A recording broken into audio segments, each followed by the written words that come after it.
이 시간에 우리 하나님의 말씀 같이 보겠습니다.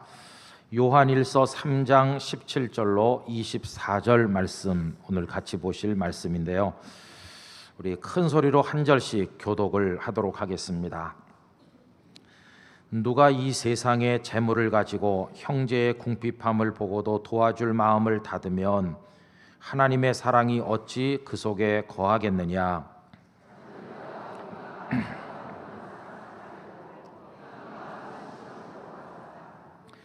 이로써 우리가 진리에 속한 줄을 알고 또 우리 마음을 주 앞에서 굳세게 하리니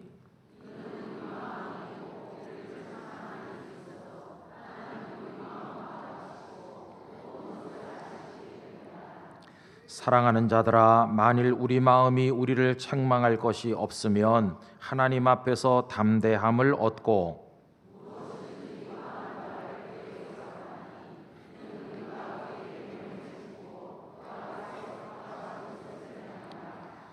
그의 계명은 이것이니 곧 그 아들 예수 그리스도의 이름을 믿고 그가 우리에게 주신 계명대로 서로 사랑할 것이니라.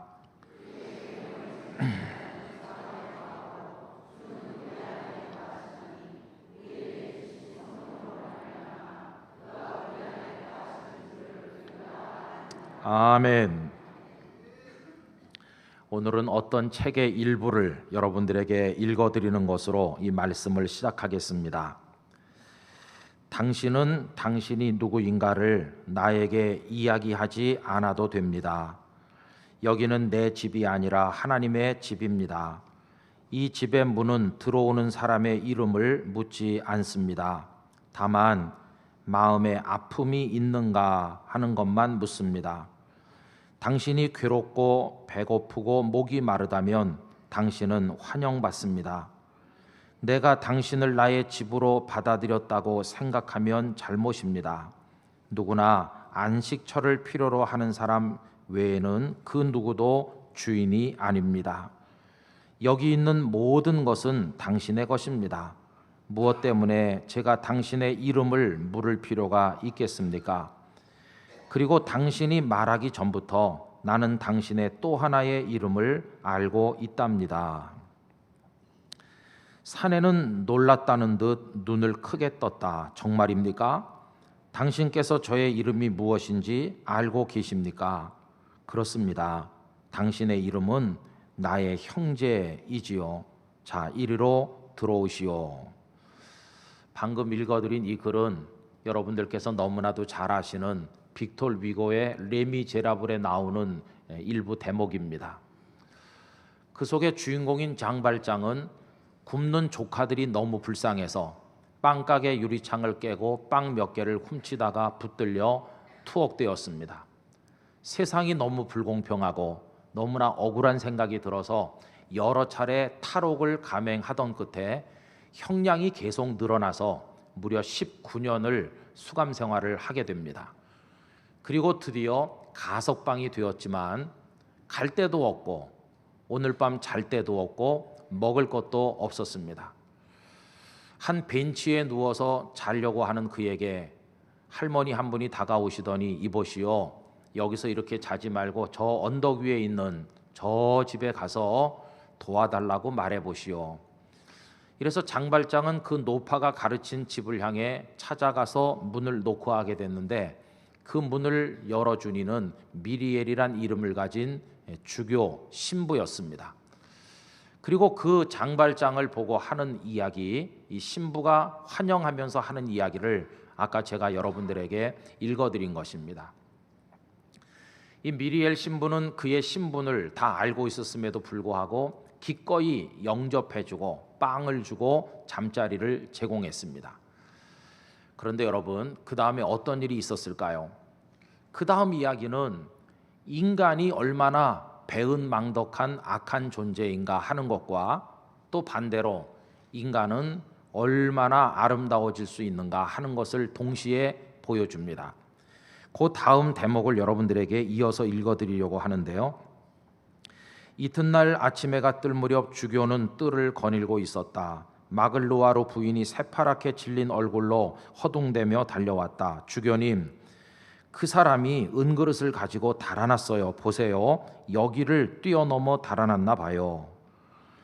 주교는 한참 동안 말없이 서 있더니 이윽고 생각에 잠겨있던 눈을 들고 차분하게 말했다. 부인, 우선 우리는 스스로 이렇게 물어봐야 할 것이요, 그 은그릇이 과연 우리의 것이 맞는지를.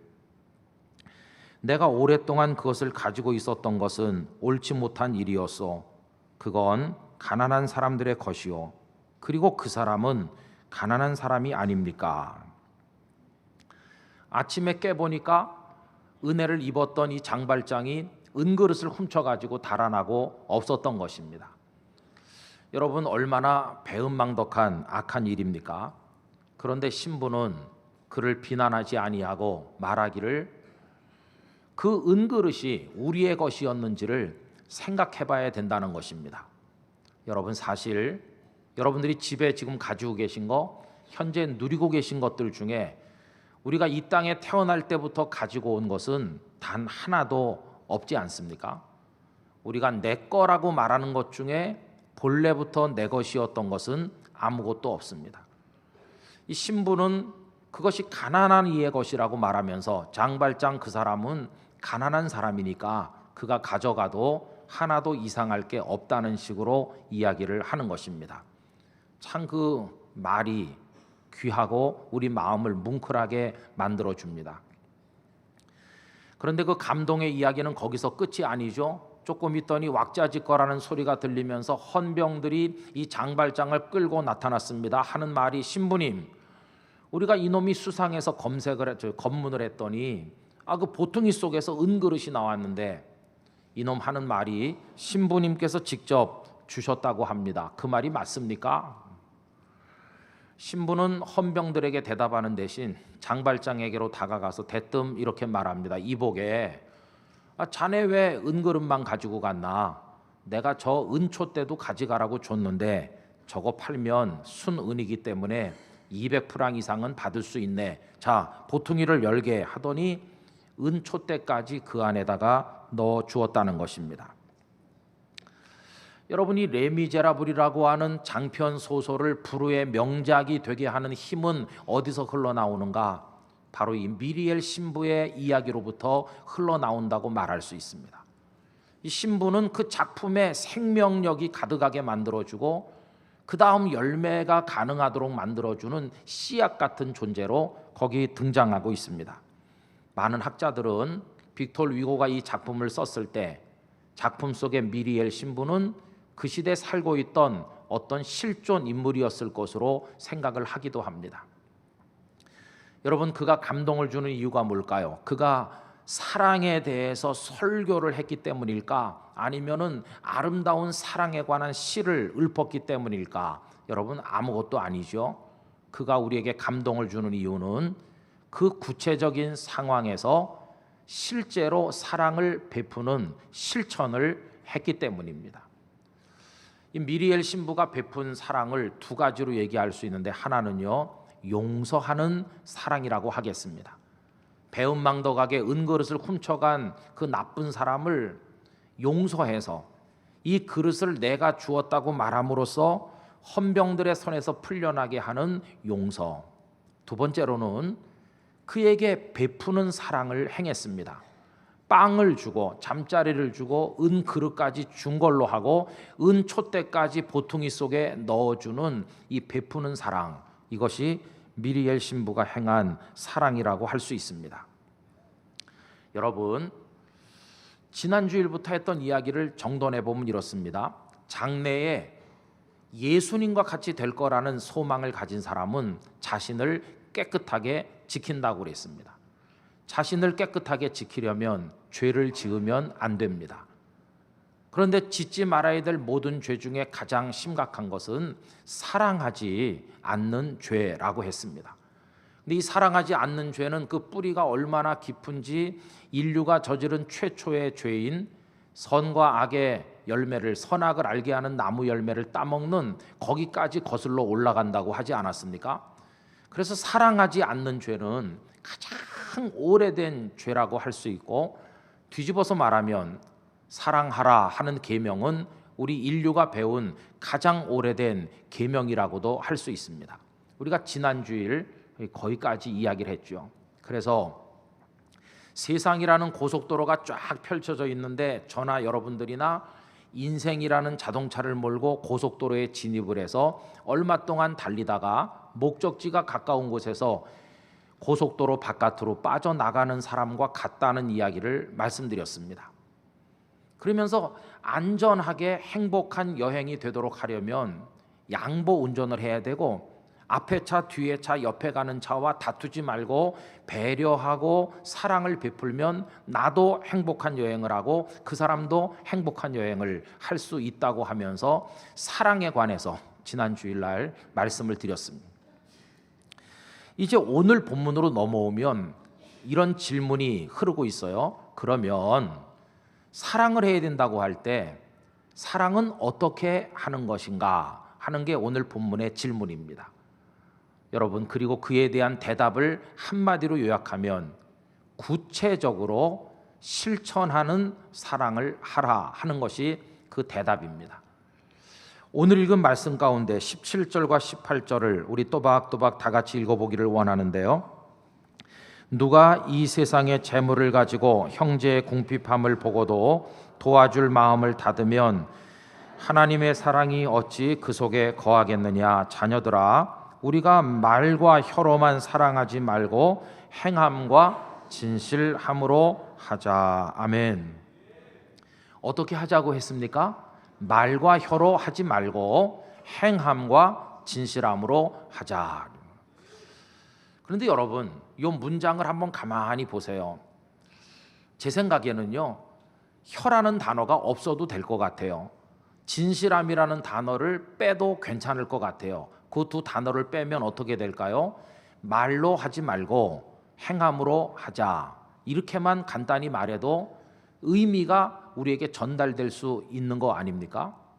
그런데 이 하나님의 말씀에는 말 다음에 혀라는 단어가 붙어 있고요, 행함 다음에 또 뭐가 붙어 있어요? 진실함이라는 게 따라 붙고 있어요. 왜 하나님께서는 혀라는 단어와 진실함이라는 단어를 그 속에 넣어 주셨을까 생각을 하는데, 이 속에 놀라운 진리가 있다는 걸 알게 됐습니다. 우선 그 말과 혀라는 요것만 우선 생각을 해봅시다. 여러분, 말하려면요 반드시 뭐가 있어야 될까요? 혀가 있어야 됩니다.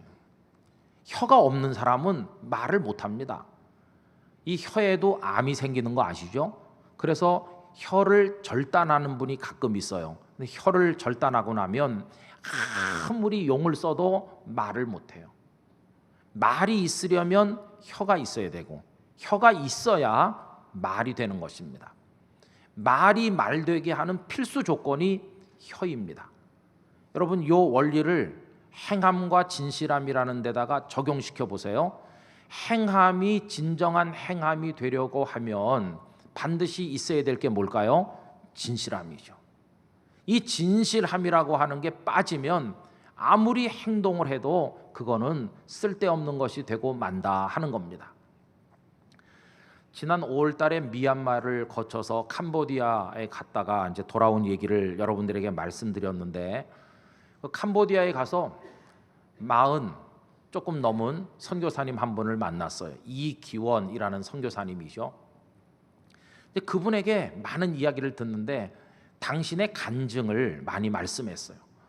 이분은 중학교, 고등학교 다닐 때 밥 먹듯이 가출하고 공부 안 하고 나쁜 친구들과 어울려 놀고 학교 제대로 안 다녔어요. 배운 게 없대요. 그래가지고는 졸업장도 간신히 받았대요.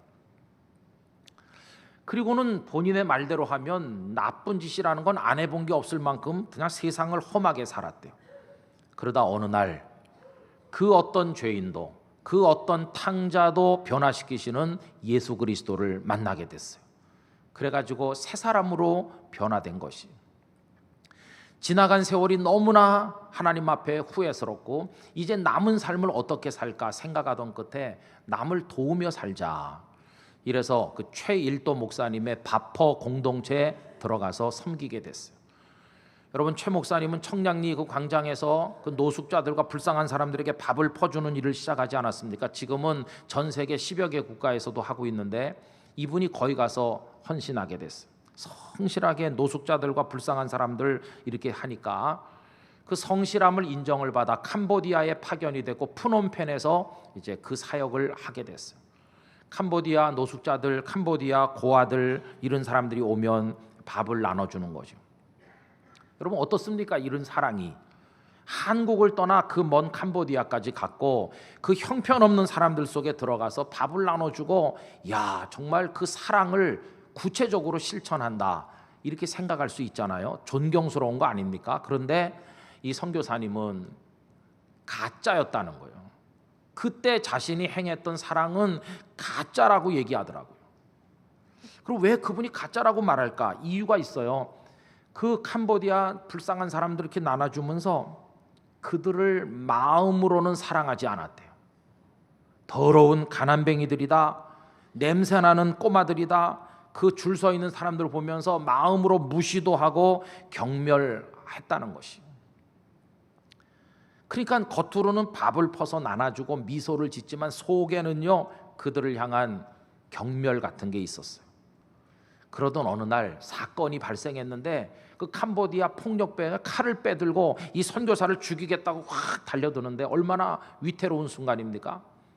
근데 그날 안전할 수 있었대요. 이유는 뭐냐 하면 선교사님이 평소에 더럽다고 냄새난다고 경멸하고 무시하던 그 쪼무레기 그 고아 아이들이 말이죠, 선교사님 앞을 탁 에워쌌다는 거예요. 폭력배를 가로막으면서 이분에게 해를 가하면 안 된다고 하면서. 그래서 자신의 생명을 지켜준 것이 뜻밖에도 그 아이들이었다는 것입니다. 자신은 그 아이들을 멸시했건만 그 아이들은 생명을 내려놓고 자신을 지켜주느라고 그 앞을 에워싼 걸 보면서 말할 수 없는 감동을 받고 하나님 앞에 회개하게 되었다는 겁니다. 완전히 무너져 내렸어요. 자신의 사랑이 가짜라는 것을 깨닫게 된 것이죠. 그 다음부터는 그 아이들 얼굴 하나하나에서 예수님을 보게 됐다고 합니다. 예수님이다. 예수님이 지금 여기 계신 거다. 그 다음부터는 이 선교사님이 말이죠, 밥을 퍼주는데 그 아이들을 그냥 내려다볼 수가 없어서 무릎을 꿇고 앉아서 그 아이들에게 밥을 퍼서 나눠주게 됐다고 하는 거예요.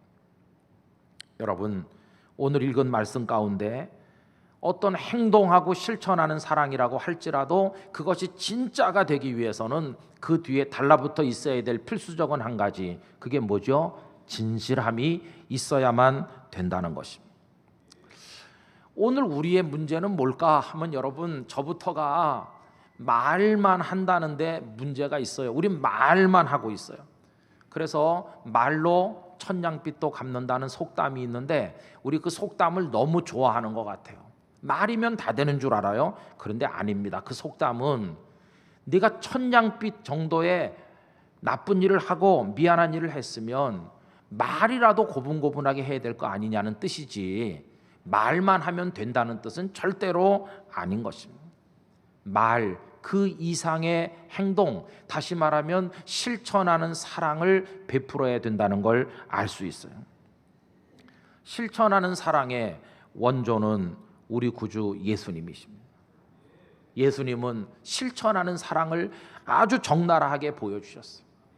저 요한복음 13장 1절을 좋아합니다. 왜냐하면 예수님의 사랑이 진하게 묻어나기 때문인데 이 말씀 다 같이 읽어보도록 하겠습니다. 유월절 전에 예수께서 자기가 세상을 떠나 아버지께로 돌아가실 때가 이른 줄 아시고 세상에 있는 자기 사람들을 사랑하시되 끝까지 사랑하시니라. 할렐루야. 예수님은 제자들을 사랑하셨는데요, 끝까지 사랑하셨대요. 그 끝까지 속에 담겨 있는 게 뭘까요?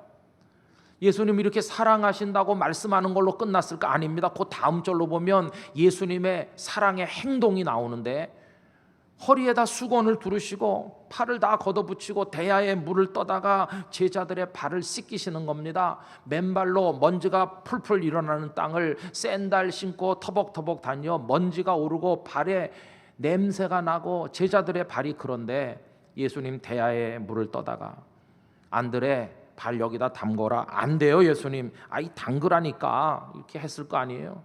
그러면서 물을 끼얹어 다 닦아주시고, 그 대목을 생각하면요, 그들의 거친 발 그 위를 매만지며 다니시는 예수님의 손길이 이렇게 닿고 이렇게 스쳐가는 그 만지시는 촉감 같은 게 여러분 느껴지지 않습니까?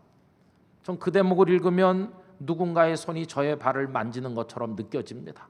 그럼 어느새 먼지가 씻겨지면, 물이 시커매지면 다시 가서 쏟아버리고 새물을 떠가지고 와서 다시 다 씻겨주시고, 주님은 구체적인 행동으로 제자들을 씻기셨어요.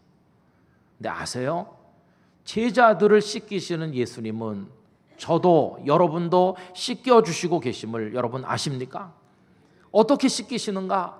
거기서는 물을 떠다가 씻기셨지만은 그 이후에는 예수님은 십자가 언덕으로 올라가셨어요. 그 골고다 언덕의 십자가에 달려 그 몸을 찢으시고 피를 다 쏟아서 그 보혈을 가지고 저의 죄, 여러분의 죄, 제자들의 발보다 천만 배, 억만 배 더러운 우리들의 영혼을 깨끗이 씻겨주시는 분, 우리 구주 예수님이신 것이, 그 예수님의 보혈이 우리를 씻겨주신. 주님은 말로만 하신 게 아니라 십자가를 지고 쓰러지고 또 쓰러지면서 올라가시고 매달려 못 박혀 죽으시는 구체적인 행동으로 보여주는 사랑을 통해 우리 죄를 씻어주신 주님이십니다. 저는 그래서요, 우리 땅끝 교회 교인들이 영혼이 확 열리고 예민한 분들이 되셔서 예수님의 사랑을 느끼시게 되기를 소망합니다. 귀로만 듣는 사랑이 아니고요, 예수님의 사랑은 눈으로 보는 사랑이고, 그분이 나를 만지고 있음을 촉감으로 느끼고, 그분의 품이 얼마나 따뜻한지를 내가 그분 품에 안겨 느끼는 그런 구체적인 사랑인 것입니다. 지금 저는 여기 서 있고 여러분은 여기 앉아 계신데 아십니까? 지금도 주님의 사랑이 우리에게 임하고 있음을 여러분 느끼실 수 있나요? 저는 지금 느낄 수 있다고 생각합니다. 주님이 저를 지금 사랑하시기 때문에 제가 여기 서 있고, 여러분이 편안하고 고요한 가운데 평화로운 대한민국 안에 지금 앉아 있는 거, 이게 얼마나 큰 사랑이 지금 우리에게 임하고 있는 중인지. 주님은 그렇게 우리를 사랑하셨고 사랑하고 계시고요, 앞으로도 끝까지 우리를 사랑하실 줄 믿습니다. 그 예수님께서 오늘 말씀을 통해서 너희들도 말로만 하지 마, 행함과 진실함으로 사랑해라, 이렇게 당부하시는 겁니다. 그래서 우린 또 결심해야 됩니다. 주님, 제가요 그렇게 해보도록 하겠습니다. 제가 행함과 진실함으로 사랑하도록 힘쓰겠습니다. 이런 결심을 해야 되는 것이고, 여러분 그렇게 하실 수 있게 되기를 축복합니다. 근데 그렇게 하면 우리에게 큰 복이 와요. 어떤 복이 오는지 아세요? 하나님 앞에 섰을 때 마음에 꺼림칙하거나 부담되거나 떨떠름한 거, 그런 게 없이 우리 마음에 용기가 생기고요, 편안해져요. 그걸 보여주는 말씀이 19절인데 다 같이 읽읍시다. 이로써 우리가 진리에 속한 줄을 알고 또 우리 마음 주 앞에서 굳세게 하리니. 아멘. 여러분 이 말씀 한번 다시 잘 보세요. 이로써가 뭡니까? 행함과 진실함으로 사랑함으로써 뭘 안다고요?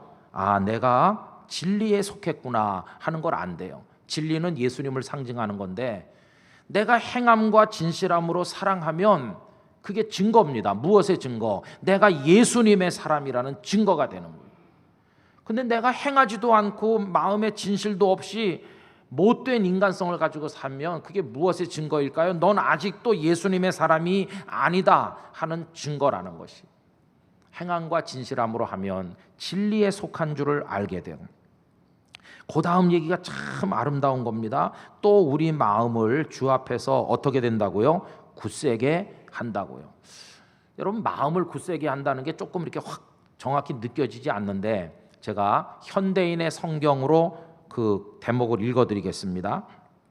그러면 우리가 진리에 속한 것을 알게 되고, 그 다음에 이렇게 돼 있어요. 하나님 앞에서도 마음을 편안하게 가질 수 있을 것입니다. 이게 무슨 뜻일까요? 우리 하나님 앞에 가서 늘 기도하잖아요. 하나님 저를 사랑해 주세요, 복을 주세요, 은혜를 주세요 그러는데, 내가 행하지도 않고 진실함도 없이 하나님의 뜻과 반대로 형제 자매를 미워하며 살다가 그렇게 기도하려고 그러면 마음이 이게 떨떠름할 거 아닙니까? 양심의 가책을 느끼고, 하나님께서도 20절 후반부의 말씀처럼 우리 마음을 다 아시는 분이신데 우리 속을 들여다보면서 김 목사, 이 나쁜 놈, 너는 형제를 사랑하지도 않고 행동하지도 않고 진실로 하지도 않으면서 너 부끄럽지도 않냐? 염치도 없어? 맨날 나한테 와서 뭐 사랑해 주세요, 은혜 주세요. 너 부끄러운 줄 알아라. 이렇게 우리를 책망하신다는 거예요. 그러나 내가 부족하긴 하지만 하나님, 제가요 잘 못하지만 정말 사랑해 보려고 애쓰고 있어요. 진실하게 해보려고 하고 있어요. 이렇게 하면 하나님께서, 그래, 나 너 수고하는 거 알아. 나 너의 눈물과 애쓰는 거 알고 있어. 이리 와. 뭘 원하니? 기도해봐라. 그래서 하나님 앞에 갈 때 마음이 꺼림칙하지 아니하고 편안하다는 거예요.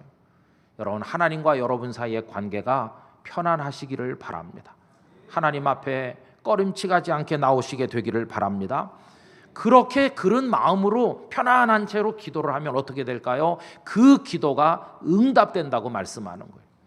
그래서 21절에서 23절까지 다 같이 읽겠습니다. 사랑하는 자들아, 만일 우리 마음이 우리를 책망할 것이 없으면 하나님 앞에서 담대함을 얻고 무엇이든지 구하는 바를 그에게서 받나니 이는 우리가 그의 계명을 지키고 그 앞에서 기뻐하시는 것을 행함이라. 그의 계명을 이것이니 곧 그 아들 예수 그리스도의 이름을 믿고 그가 우리에게 주신 계명대로 서로 사랑할 것이니라. 할렐루야.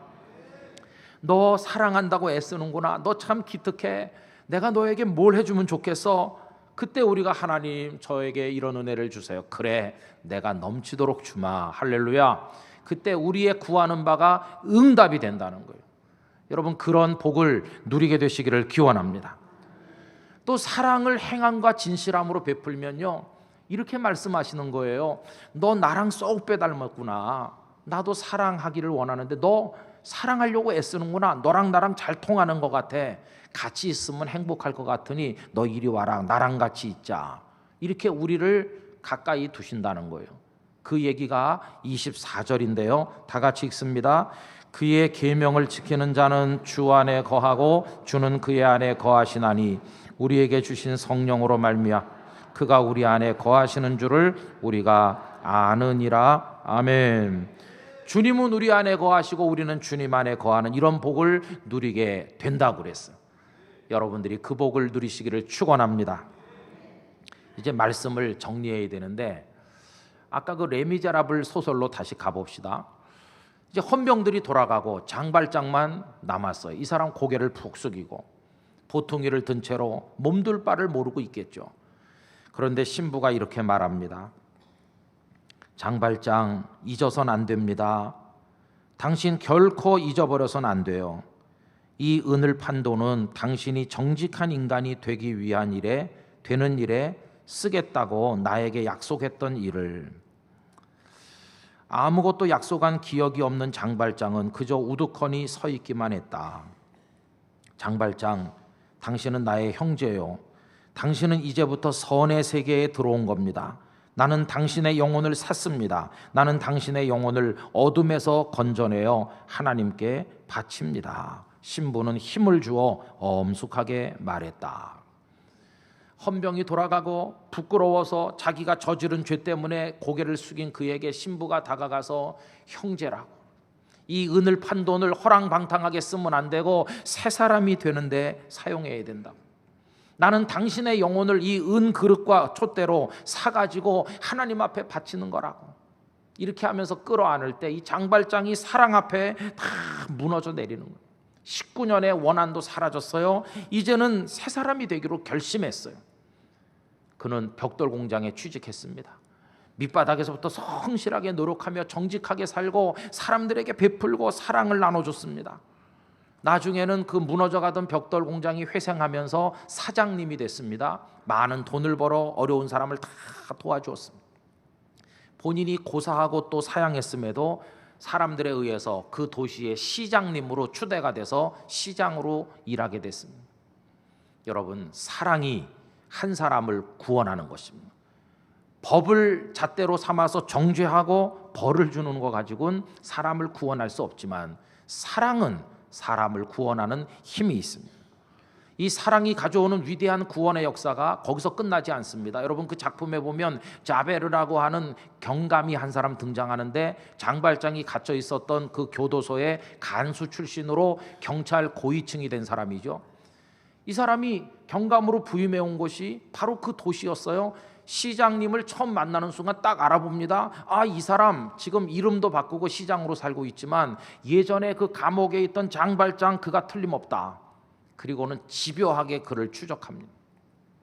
이 자베르는요, 피도 눈물도 없는 냉혈한이고 영원히 죽은 사람입니다. 자기 스스로 내 어머니는 매춘부였다 이렇게 말하면서도 다른 매춘부들을 단속할 때 인정사정을 보지 않고 때리고 감옥에 던져넣는 무자비한 경찰이 이 자베르였어요.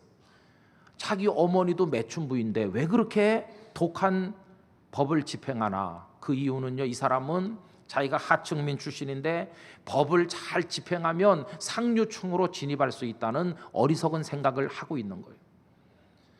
여러분, 그가요, 독한 마음으로 시장 노릇하고 있는 이 장발장의 정체를 밝혀내서 다시 감옥에 가두려고 노력하고 있는데 나중에 어떻게 될까요? 그는 장발장의 뒤를 추적하면서 그가 행하는 많은 사랑의 선행이 거짓이 아니고 진실함에서 나온 거라는 걸 알게 될 때 그 앞에 무너집니다. 자기가 살아온 법의 세계, 냉정한 정죄, 형벌 이런 거의 세계가 아무것도 이룰 수 없다는 걸 깨달으면서 자기 세계가 무너지는 걸 느껴요. 그러다가 나중에 폭도들에게 잡혀서 죽게 된 이 자베르인데, 이 원수 같은 자베르가 죽도록 내버려둬도 될 텐데 장발장이 와서 그를 구출합니다. 원수를 구출하는 거죠. 그리고는 편안히 가게 해줍니다. 자베르는 완전히 무너졌어요. 혼란이 왔어요. 자기 세계가 무너지고 사랑이란 이름의 또 다른 세계가 얼마나 숭고한지를 알게 되는 순간이죠. 나중에 그가 그렇게 오랫동안 추적한 목적대로 장발장을 체포할 수 있는 시간이 왔지만 그는 장발장을 체포할 수 없습니다. 자기 세계가 무너졌기 때문이에요. 여러분, 사랑의 힘이 얼마나 위대한가를 우리에게 보여주는 대목이 아닙니까? 사랑보다 강한 것은 없는 줄로 믿습니다. 그래서 하나님은 당신을 가리켜 하나님은 사랑이시라고까지 말씀을 한 겁니다. 그 빅톨 위고가 미리엘 신부의 입을 통해서 하나님이 누구신가를 이렇게 적고 있어요. 아, 하나님이시여, 당신은 누구시옵니까?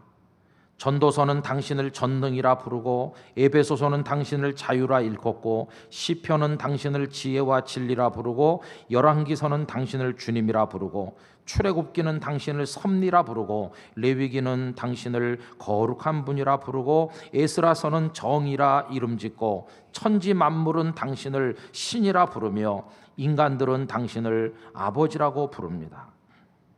그리고 솔로몬은 당신을 사랑이라 부르니 사랑, 이것이야말로 당신의 모든 이름 중에 가장 아름답습니다. 이렇게 적어 내려가고 있어요. 여러분, 우리 아버지 하나님은 사랑이신 것입니다. 그러므로 그분의 자녀들인 우리도 사랑하는 게 마땅한데 행함과 진실함으로 사랑해야 될 것입니다. 여러분, 나누어 주시고 베푸시고 함께 해주시고 용서하며 살게 되시기를 축원합니다. 우리 존재보다 더 귀한 존재가 어디 있겠어요? 여러분, 고속도로 위를 인생이라는 자동차를 몰고 달린다는 얘기를 했는데 이 세상에 가장 비싼 고급 승용차가 한 대 얼마쯤 할까요? 한 10억 할까요? 근데 우리는 그거보다 어마어마하게 값진 존재임을 여러분 믿으십니까? 나는 최고급 승용차라고 할 수 있어요.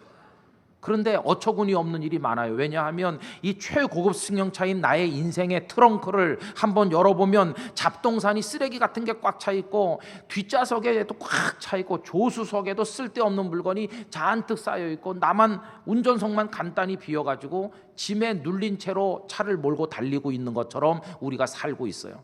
최고급 승용차가 다 찌그러진 화물 짐차처럼 전락해버린 불쌍한 인생의 모습 아니에요. 여러분, 이제는 트렁크를 열고 다 나눠주고 뒷자리에 있는 것도 다 베풀고 다 나눠주고 부산에서 출발해서 대구나 대전쯤 가는 사람이 아이고 물 한 병이면 충분하지 뭐 요깃거리나 있으면 되지 하고 그것만 가지고 가듯이 꼭 필요한 것만 여러분의 인생의 자동차에 실으시기를 바랍니다. 나머지는 다 비우고 깨끗하면 넓어서 좋고 안악하고 편리하고 그때 비로소 우리 존재가 화물 짐차가 아닌 최고급 승용차 같은 품위를 가지게 될 거 아니겠습니까? 여러분의 인생을 그렇게 살게 되시기를 간절히 기원하는 것입니다. 이제 마지막 얘기를 해야 되는데요. 문제가 있어요. 오늘 목사님 설교하니까 정말 그렇게 살아야지. 또 저도 이렇게 말씀드리면서 결심하고 그러잖아요. 근데 이게 문제는 뭐냐 하면 결심 가지고는 잘 안 되더라는 거예요. 사람 보면 미운 생각 들고 말로만 때울 때도 있고 화만 나고 그렇지 행함과 진실함으로 사랑하는 게 참 어렵다는 거예요. 그래서 어떤 결론에 도달해요. 이거는 내 힘만으로 되는 게 아니야. 여러분, 내 힘으로 안 될 때 우리를 도우시는 분이 누구신가요? 성령님이 우리를 도우시는 줄 믿습니다. 성령님은 사랑의 영이어서 그분이 우리에게 에너지를 공급해 주시고 하면 우리가 사랑을 제대로 실천할 수 있게 될 줄로 믿습니다. 하다 많은 형식적 사랑이 아니라 참된 사랑. 어떤 분이 이런 글을 적어 놓았는데 이걸 읽어드리고 마치겠습니다. 사랑은 타오르는 장작불과 같다. 장작더미에 공기가 충분히 공급되면 불이 활활 일어 따스함을 주고 빛을 주어 주위를 밝힌다. 그러나 공기가 부족하면 장작더미는 열과 빛 대신 그을음과 연기만 낸다. 그을음은 어둠을 가져오고 연기는 사람의 눈을 맵게 하여 눈물을 흘리게 한다. 완전 연소와 불완전 연소의 차이다. 인간의 사랑이 성령의 역사와 멀어지면 사랑의 불완전 연소로 끄름과 연기 곧 시기와 질투만이 남을 것이다. 그러나 성령이 충만하면 거기서는 사랑의 완전 연소로 온유함과 오래 참음의 선한 열매가 나올 것이다. 여러분, 사랑하시기 바랍니다. 행함과 진실함으로 사랑하시기 바랍니다. 하나님 앞에 설 때 떳떳하시기를 바랍니다. 여러분들의 기도가 응답되기를 축복합니다. 그리고 하나님과 통하셔서 하나님 안에 거하시는 축복의 성도들이 되시기를 사랑의 주님 예수님의 이름으로 축원합니다. 다 같이 기도하겠습니다. 이 시간 너무나 삐뚤어진 모습으로 사랑하지 못하고 살았던 저희들을 회개합니다. 이제부터는 행함과 진실함으로 사랑하게 하소서 하는 마음으로 우리 자신을 위한 기도를 1분만 다 같이 드립시다. 하나님 아버지, 저희의 연약함을 용서해 주세요. 말로만 했습니다. 행동하는 듯 했지만 진실함이 없었습니다. 아버지 하나님 앞에 너무나 연약했습니다. 미움과 증오 가운데 살 때도 많았습니다. 저희들을 용서해 주시기 원합니다. 남을 비판하고 편론했습니다. 저희들을 불쌍히 여겨 주시기 원합니다. 이제부터는 참사랑으로 주님 앞에 나가게 하여 주시옵소서. 아멘. 사랑의 아버지 하나님이시여, 이제 저희 안에 사랑의 영 성령으로 역사해 주심으로 행함과 진실함이 있는 사랑을 저희들도 행하게 하사 하나님 안에 거하며 하나님 앞에 떳떳하고 평안하며 기도하는 것에 응답을 받는 축복의 성도로 살게 해 주시옵소서. 예수님의 이름으로 기도드리옵나이다. 아멘.